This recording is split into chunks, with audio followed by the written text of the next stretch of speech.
बहुत बहुत शुभकामना मेरे प्यारे बच्चों। आज हम 8वां पाठ चल रहे हैं पैगंबर मोहम्मद। पैगंबर का अर्थ होता है ईश्वर का संदेशा लाने वाला। उन्हीं के बारे में पढ़ेंगे हम इस पाठ में, पैगंबर मोहम्मद के बारे में। विश्व भर में अनेक महापुरुषों ने जन्म लिए हैं। इनमें मोहम्मद साहब का नाम बड़े ही आदर से लिया जाता है। उन्होंने संसार को सदाचार, समानता, बंधुत्व, सेवा और शांति का संदेश दिया। प्रस्तुत पाठ में उनके जीवन का एक संक्षिप्त परिचय दिया गया है। अरबी भाषा में इस्लाम शब्द का अर्थ है प्रार्थना, आज्ञा पालन और शांति। सारी दुनिया में शांति की प्राप्ति के लिए खुदा की आज्ञा का पालन करना और उसकी अधीनता स्वीकार करना। इस्लाम धर्म की स्थापना हजरत मोहम्मद ने आज से लगभग 1400 वर्ष पूर्व की थी। उन्होंने मानवता और धर्म के संदेश दिए। वे इस्लाम के पवित्र ग्रंथ कुरान में संकलित हैं। हजरत मोहम्मद का जन्म 570 ईस्वी में मक्का के कुरैश कबीले में हुआ था। कबीले का अर्थ होता है वंश या खानदान। बचपन में ही उनके सिर से माँ बाप और दादा का साया उठ गया। 6 वर्ष की आयु में माँ अमीना चल बसी।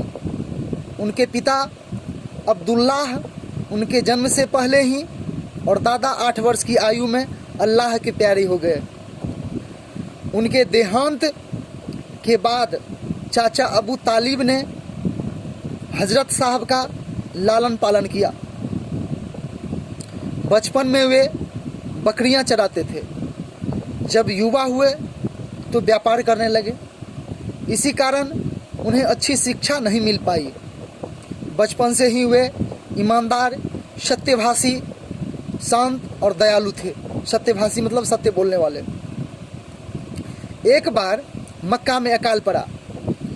कुरैश कबीले के लोगों ने अबू तालिब को काबा जाकर बारिश के लिए प्रार्थना करने को कहा। अबू तालिब अपने भतीजे हजरत मोहम्मद को भी साथ ले गए। वहां पहुंचकर हजरत मोहम्मद ने दीवार के सहारे खड़े होकर आकाश की ओर उंगली उठाई। अचानक बारिश शुरू हो गई। 25 साल की उम्र में उनका निकाह बीवी खदीजा के साथ हुआ। उनके 4 बेटियां और 2 बेटे हुए।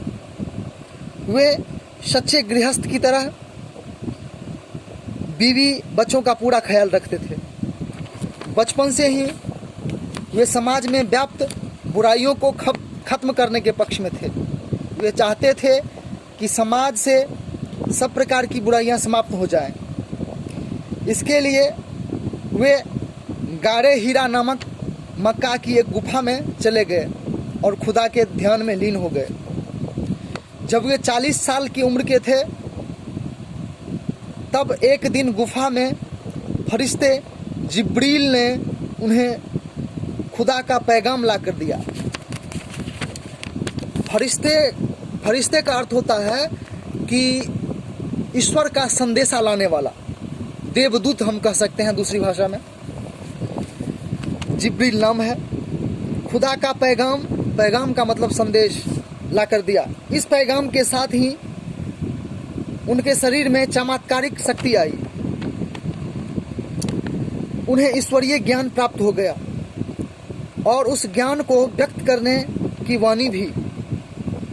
इस घटना के बाद उन्हें बराबर पैगाम मिलता रहा और उन्होंने 3 साल बाद अपनी पैगंबरी का दावा किया। वे एक नेक और ईमानदार तो थे ही, पैगंबर मिलने के साथ ही उन्हें नीति, न्याय और दर्शन का भी पूरा ज्ञान हो गया। इस ज्ञान के बल पर वे समाज सुधारक, सदाचारी और राजनीतिज्ञ बन गए। लेकिन इससे उनके स्वभाव में कोई परिवर्तन नहीं आया। वे मुल्क के मुल्क मतलब देश मुल्क के बादशाह बनने के बाद भी फकीर की तरह जीवन बिताते थे। पैगंबरी मिलने के बाद उन्होंने संसार को इस्लाम का संदेश दिया। इनके अनुसार सच्चा मुसलमान वही है जो अल्लाह, फरिश्ते, कुरान शरीफ और रसूलों पर ईमान लाए। उन्होंने कहा कि खुदा के सामने सभी लोग बराबर हैं, कोई बड़ा या छोटा नहीं है। हम सभी खुदा के बंदे हैं और उनकी निगाह में समान हैं। उन्होंने जीवन में सादगी पर बल दिया। उनके समय में देवी देवताओं की पूजा का विधान था, उन्होंने इसका खंडन किया और मूर्ति पूजा का विरोध किया। उन्होंने इस्लाम धर्म में भक्ति भाव से नमाज पढ़ने, रोज़ा रखने, त्योहारों पर गरीबों को दान करने और हज की यात्रा करने को मुसलमानों का फर्ज बताया। पैगंबर मोहम्मद साहब के विचारों की सच्चाई और उनके संदेशों से प्रेरित होकर अनेक लोगों ने इस्लाम को अपनाया, किंतु बहुत से लोग ऐसे भी थे जिन्होंने उनका विरोध किया और उन्होंने तरह तरह की यातनाएं दी। यातना मतलब कष्ट। किंतु मोहम्मद साहब ने धैर्य और दृढ़ता के साथ अपने विचारों का प्रचार प्रसार किया। हिजरत के 10वें साल मोहम्मद साहब ने आखिरी बार मक्का की यात्रा की और लोगों को अपना विदाई संदेश दिया। मक्का से मदीना लौटने के बाद पैगंबर मोहम्मद साहब का बुखार के कारण निधन हो गया।